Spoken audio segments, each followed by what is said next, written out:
Máquinas térmicas e refrigeradores ideais. Descrição esquemática de uma máquina térmica. Uma máquina térmica é um dispositivo que transforma uma parte do calor em trabalho. Nós temos aqui uma representação esquemática de uma máquina térmica.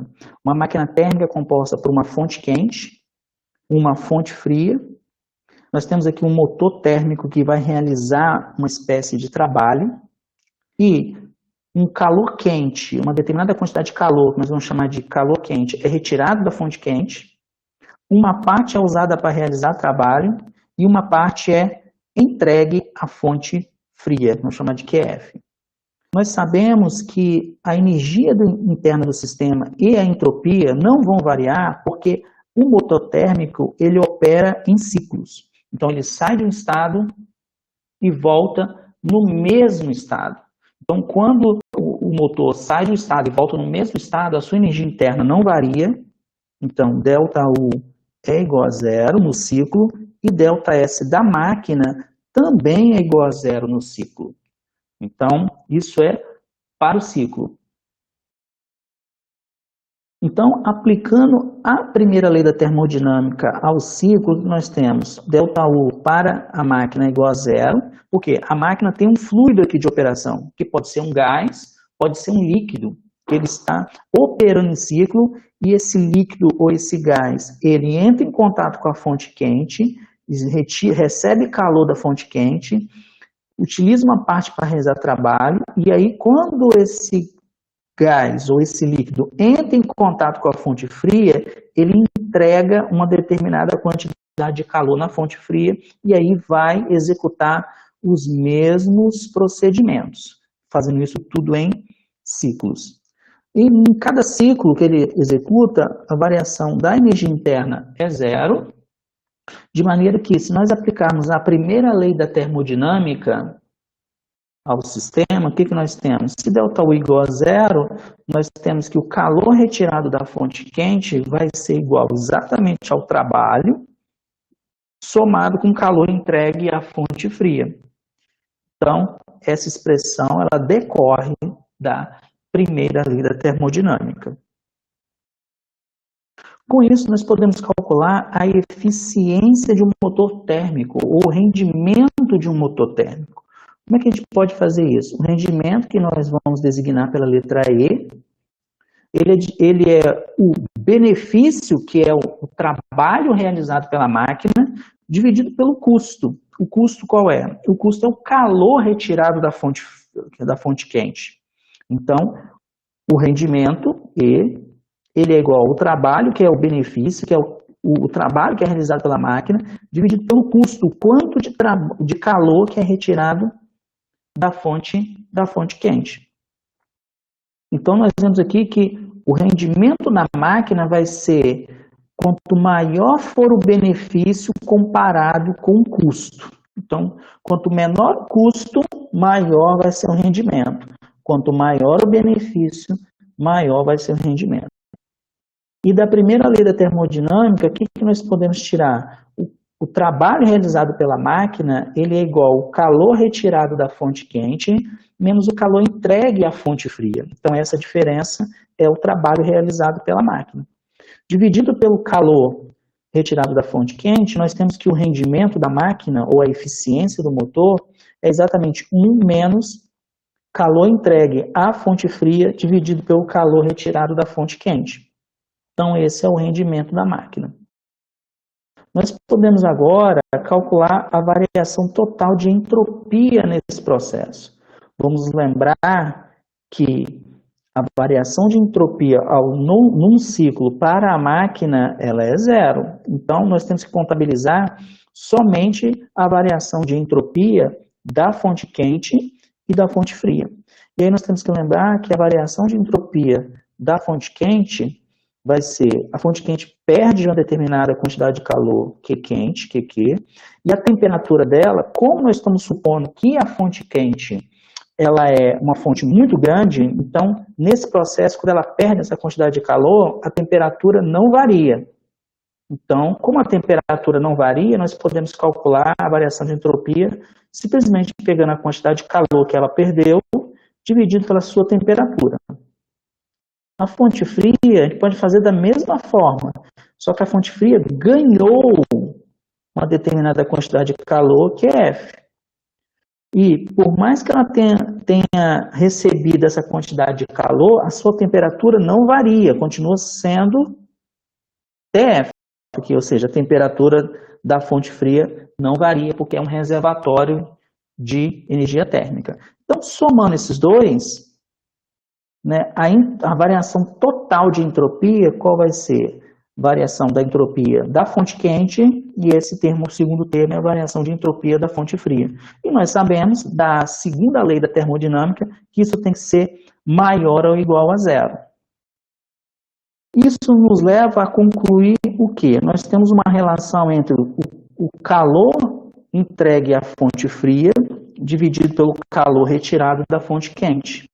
Então, esse quociente vai ser maior ou igual à temperatura da fonte fria dividido pela temperatura da fonte quente. Então, substituindo esse resultado na expressão para o rendimento, o que nós temos? Se esse quociente entre os calores é maior ou igual ao quociente entre as temperaturas, então eu vou estar fazendo uma operação que é 1 menos um número que é maior do que esse. Então, esse rendimento, na verdade, vai ser menor do que o que está do lado direito da equação, como nós escrevemos aqui. Ó. Então, o rendimento dessa máquina, o rendimento E, vai ser sempre menor ou igual a 1 menos temperatura da fonte fria dividido por temperatura da fonte quente. Então, o rendimento vai ser sempre menor do que esse valor. E aí é muito interessante, né? Por quê? A primeira lei da termodinâmica é ela que nos leva até essa relação aqui, ó. Calor retirado da fonte quente menos calor entregue na fonte fria. A primeira lei da termodinâmica, juntamente com a segunda lei da termodinâmica, então, vai nos dizer que o rendimento sempre vai ser menor ou igual a 1 menos temperatura da fonte fria dividido por temperatura da fonte quente. Vamos falar um pouquinho da máquina de Carnot. Se nós chegamos à conclusão de que rendimento sempre é menor ou igual a 1 menos temperatura da fonte fria dividido por temperatura da fonte quente, então a pergunta que nós podemos nos fazer é a seguinte: qual é a máquina que tem o maior rendimento possível? Existe aqui um limite superior para o rendimento das máquinas térmicas. E aí nós poderíamos perguntar qual é a máquina que tem o maior rendimento possível. Quem resolveu essa questão foi o Carnot. O Carnot, ele se debruçou sobre isso e ele concluiu o seguinte, que se a máquina, se esse processo de calor saindo da fonte quente e indo até a fonte fria, não cria nenhuma entropia extra no sistema, vamos lembrar que a energia do sistema se conserva, ou seja, a energia não se cria e nem se destrói, a energia se conserva. Só que a entropia, ela é diferente. A entropia, ela não se conserva.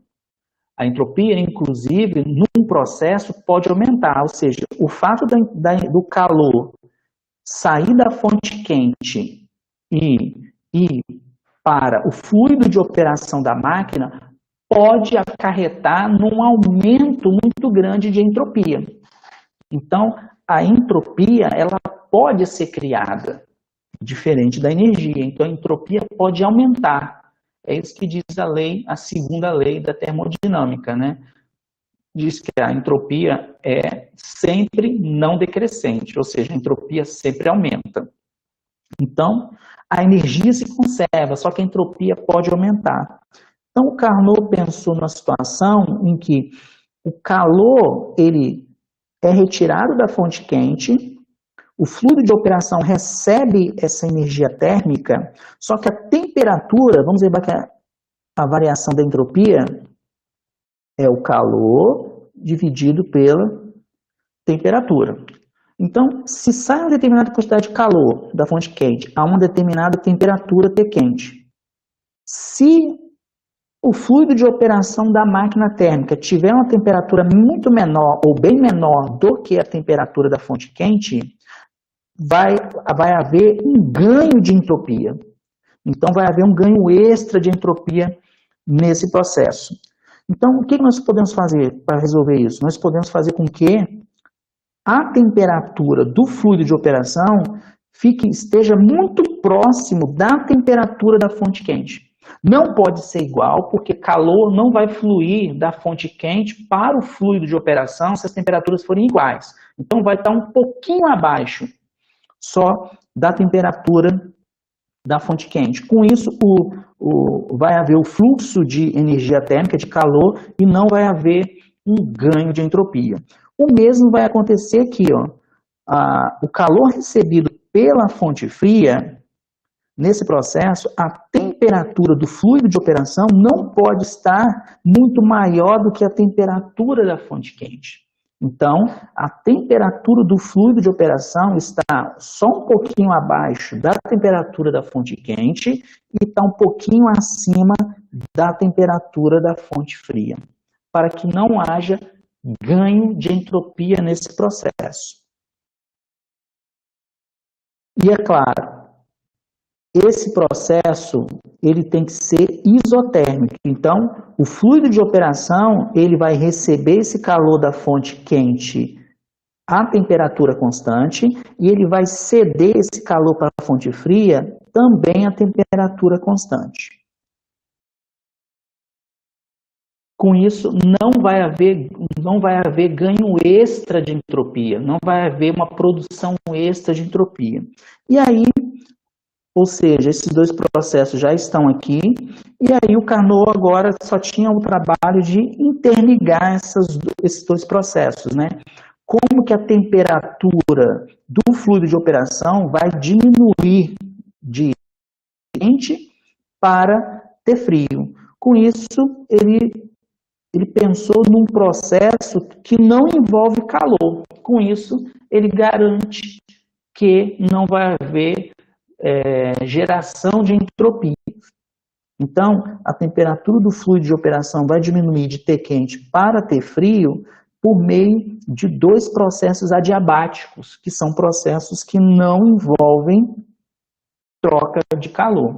Que com isso não vai haver ganho de entropia ou criação de entropia no sistema. Para o gás ideal, o que nós temos? Para o gás ideal, o diagrama PV desse processo, ó, de 1 para 2 nós temos uma isotérmica, a T quente. De 3 para 4 nós temos outra isotérmica, a T frio, a temperatura frio. E de 2 para 3 e de 4 para 1 nós temos duas adiabáticas. Só tem calor trocado de 1 para 2, que é quando o fluido de operação entra em contato com a fonte quente, e de 3 para 4, quando o fluido de operação entra em contato com a fonte fria. De 2 para 3 e de 4 para 1 não tem calor trocado, porque são duas adiabáticas. Vamos lembrar que nesse ciclo, o trabalho realizado nesse ciclo é exatamente a área dentro desse gráfico. Então, cada vez que a máquina realiza um ciclo de Carnot, ela realiza essa quantidade de trabalho. Nós podemos desenhar o ciclo de Carnot não no diagrama pressão versus volume, mas podemos desenhar no diagrama temperatura versus entropia da máquina, no caso aqui entropia da máquina ou do fluido de operação, tudo bem? Porque é o fluido de operação que retira calor da fonte quente e entrega calor na fonte fria. Então, por exemplo, de 1 para 2, o que está acontecendo? De 1 para 2 está em contato com a fonte quente, que é a temperatura quente. Nesse processo, a entropia do fluido de operação ou da máquina aumenta, só que a temperatura não muda, porque isso é um processo isotérmico, por isso que é uma linha reta, a temperatura não muda. Quando o fluido de operação agora diminui a sua temperatura de T quente para T frio, não tem calor, é uma diabática. Se é uma diabática, a entropia não varia. Então, desce aqui, porque a entropia não varia. A temperatura diminui, só que a entropia não varia.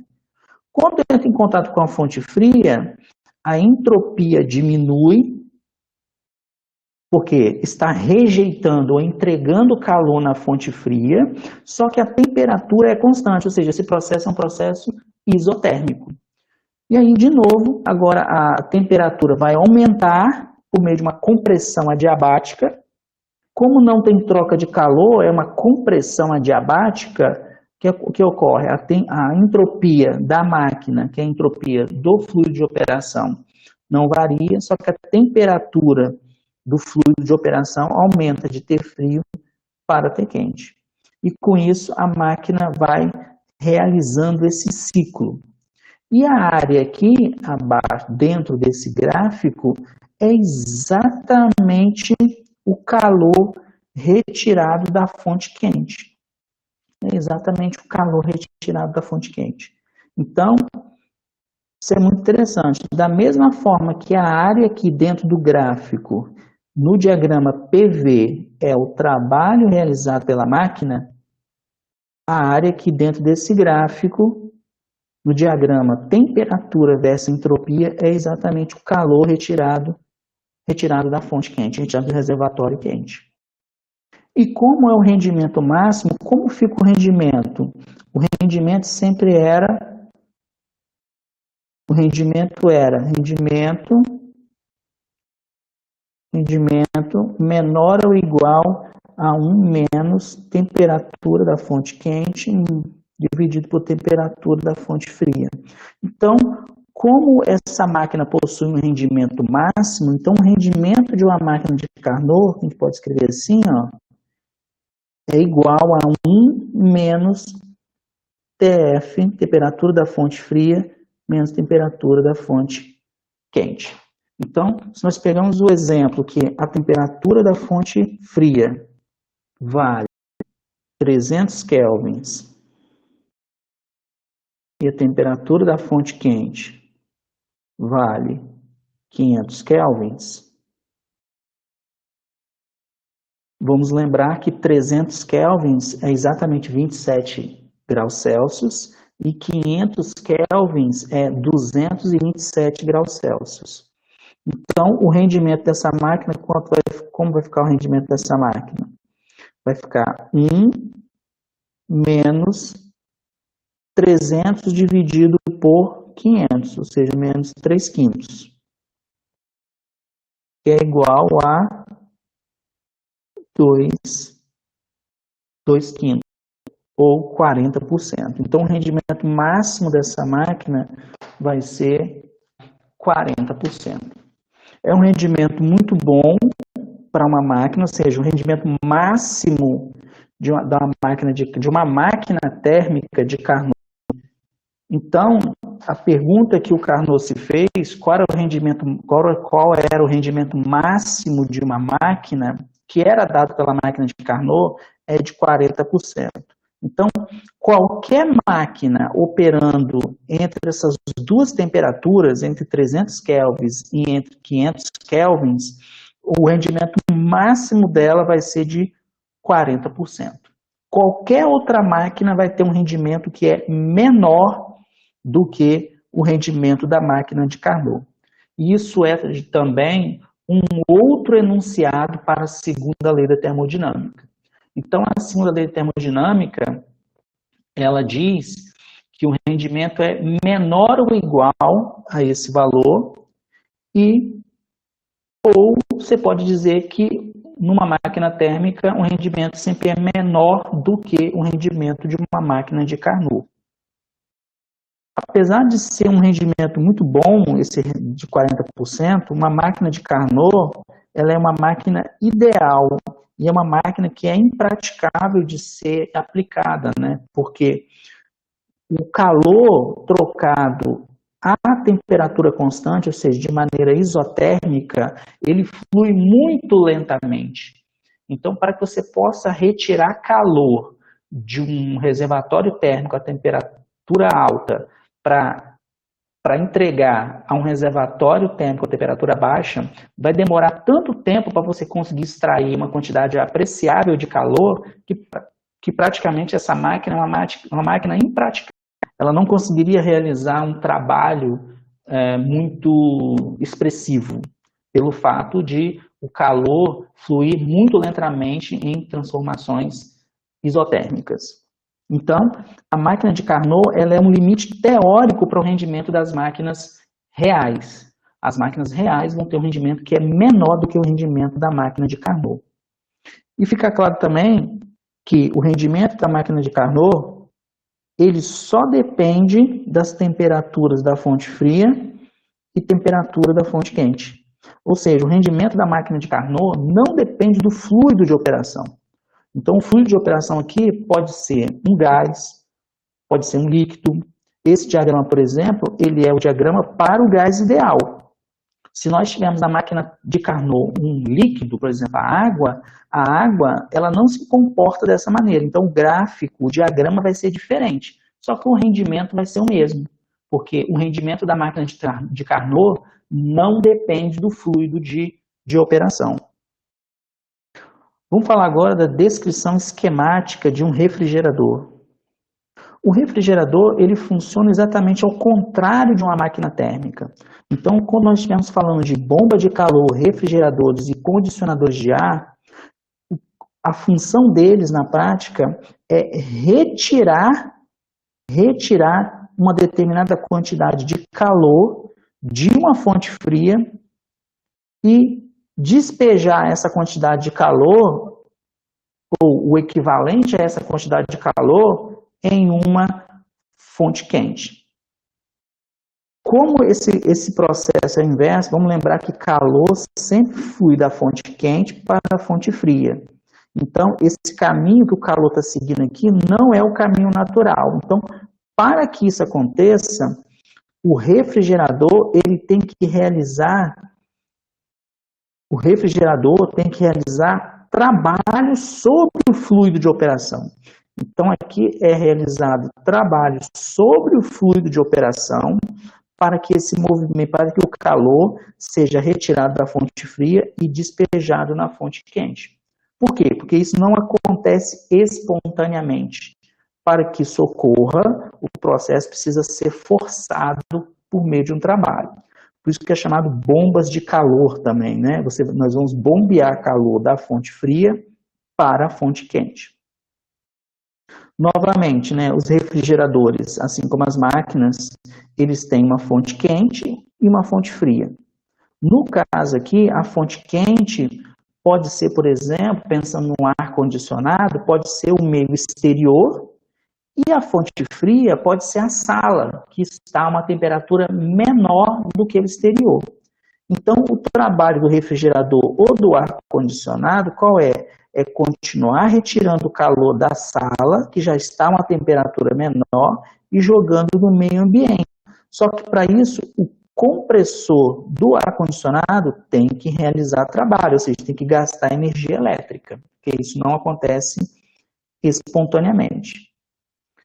Novamente, esse refrigerador também opera em ciclos, só que ele opera os ciclos no sentido contrário das máquinas térmicas, isso é importante, e a energia interna e a entropia dele também, assim como nas máquinas térmicas, não vai variar. Por quê? Porque ele opera em ciclos, ele sai de um estado e volta no mesmo estado e vai operando em ciclos. E toda vez que ele completa um ciclo, ele necessita de uma quantidade de trabalho para fazer essa operação, né? Retirar uma determinada quantidade de calor da fonte fria e despejar na fonte quente. De acordo com a primeira lei da termodinâmica, levando em consideração que ΔU no ciclo é igual a zero, então, pela lei da conservação, o que nós temos? Nós temos que o calor retirado da fonte fria, mais o trabalho, porque isso está entrando no sistema, tem que ser igual ao que está saindo do sistema, que é o calor despejado na fonte quente. Então, a quantidade de calor que é despejada na fonte quente, ela é maior do que a quantidade de calor que é retirada da fonte fria. Então, a quantidade de calor retirado da fonte fria mais o trabalho realizado pelo compressor é igual à quantidade de calor que é jogado na fonte quente. Nós podemos, com isso, calcular para as bombas de calor, calcular a eficiência das bombas de calor. E a eficiência das bombas de calor, elas são calculadas com o benefício dividido pelo custo. Onde qual é o benefício? O benefício é o propósito para os quais elas foram construídas. Elas foram construídas para retirar uma determinada quantidade de calor da fonte fria, que é frio. E o custo qual é? O custo é o trabalho que eu tenho que realizar para isso. Então, é o benefício dividido pelo custo. O benefício é o calor retirado da fonte fria. O custo é o trabalho que eu gasto para fazer isso. Então, vamos lembrar que trabalho é quem? Pela primeira lei da termodinâmica, calor quente, calor despejado na fonte quente, menos o calor retirado da fonte fria. Isso que é o trabalho. E aí, passando o Q frio aqui dividindo, ó, Q frio divide aqui, e Q frio divide aqui. Então, fica 1 dividido por Q entregue na fonte quente, dividido por Q retirado da fonte fria, menos 1. Então, esse é o coeficiente de desempenho desse refrigerador, dessa bomba de calor. E aí nós podemos utilizar a segunda lei da termodinâmica para estabelecer um limite teórico superior para esse coeficiente de desempenho. Vamos calcular a variação de entropia para o universo, para o sistema que é composto pelos reservatórios, pelo fluido de operação ou pelo refrigerador e pela fonte fria. Vamos nos lembrar que como opera em ciclo, a variação de entropia do refrigerador é zero. Então eu tenho a variação de entropia da fonte quente, a fonte quente ganha uma determinada quantidade de calor que é quente, sendo que a sua temperatura não muda, a temperatura é que é quente. Então, a gente calcula dessa maneira muito simples a variação de entropia. Agora, a fonte fria não, ela perde uma determinada quantidade de calor que é frio, e a temperatura dela é menor, é ter frio. Então, a variação total de entropia vai ser a soma desses dois termos. A variação total de entropia do universo. Então, vai ser a entropia que o reservatório quente ganhou e a quantidade de entropia que o reservatório frio perdeu. Da segunda lei da termodinâmica, nós sabemos que isso tem que ser maior ou igual a zero. Tá? Então, nós temos aqui, resolvendo para Q quente por Q frio, dividido vai ser maior, nós temos que esse resultado vai ser maior ou igual a temperatura da fonte quente dividido por temperatura da fonte fria. Então, aquele termo que aparece no denominador, ele é maior ou igual à temperatura da fonte quente dividido pela temperatura da fonte fria. Então, nós vamos substituir no lugar desse, nós vamos substituir um termo que é menor. Então, eu estou pegando um termo que é menor, subtraindo de 1, e ele está dividindo. Então, esse termo aqui, pelo fato de eu estar dividindo ele por um número menor, ele vai ser maior do que o que está do lado esquerdo.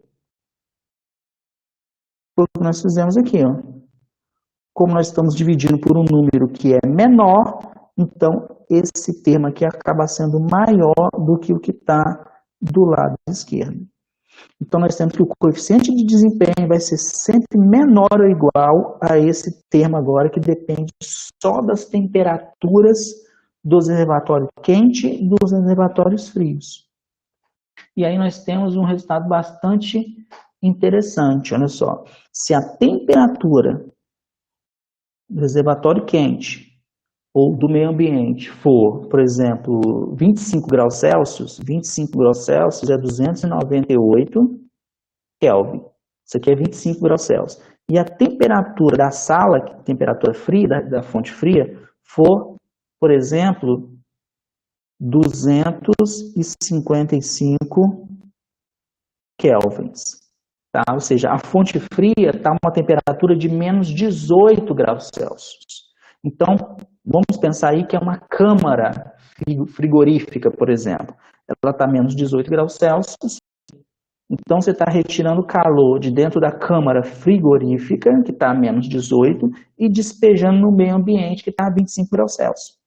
Você faz essa conta, a temperatura tem que estar em Kelvin, você vai obter um resultado que é menor ou igual a 5,9.